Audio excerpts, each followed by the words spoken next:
sei uchida kuroorwa nemunhu mudiki kwauri? Iwe handiti unoti wakachenjera kuenda kutsvaga munhu ari weaker than you, wadi kutsvaga munhu wezera newe. Vanhu vezera newe variko, takarasima nevana. Mwana uyu haasi murume kwauri. Kana murume ari mudiki kwauri, wakaroorwa nemwana. It's as simple as that.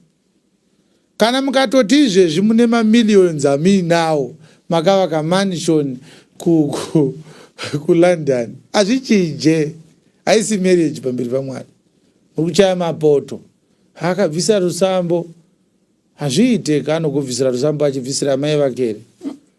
Uri kugara nemwana, dzosera mwana uyu kuna amai vake, atsvage mukadzi wezera naye. It's as simple as that. Once the woman is older than the man, it's no longer a marriage. Yes. In the eyes of God, it's not a marriage. It never existed. You are committing fornication. Even if you have 100 children in that marriage, it's not a marriage. Children that do not verify or ratify the marriage. I gave an example of somebody who steals money from his employer and donates it to a children's home. You are still a thief.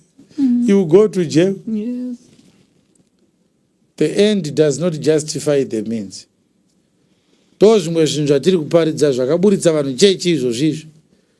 Ende vese vakabuda chechi nekuti vakaroorwa nevana. Vana iva vachangokusiyai. Vana vachangokusiyai nekuti zviri against nature. Pastor. Amai. Vana vachaita sei? Vachakusiyai. Saka kana murume azoenda kumukadzi wezera rake, uchida kudzoka kuchechi, the church will be open for you. We will receive you. We love you so much. It was a mistake. You may protest today and say it's never. But I'm telling you, this man will leave you. He will leave you very much. He will leave you. If he doesn't leave you, he is wounded in the stones. Because there's no man who find pride in fathering children with a woman older than him. There's no man, an able man is ashamed of an older woman. It's against nature. Adam was older than Eve. That's what I'm talking about. Don't tell me what you don't know papa. Unobva pa first marriage. And Christ is always older than the church. That's also where the law comes from.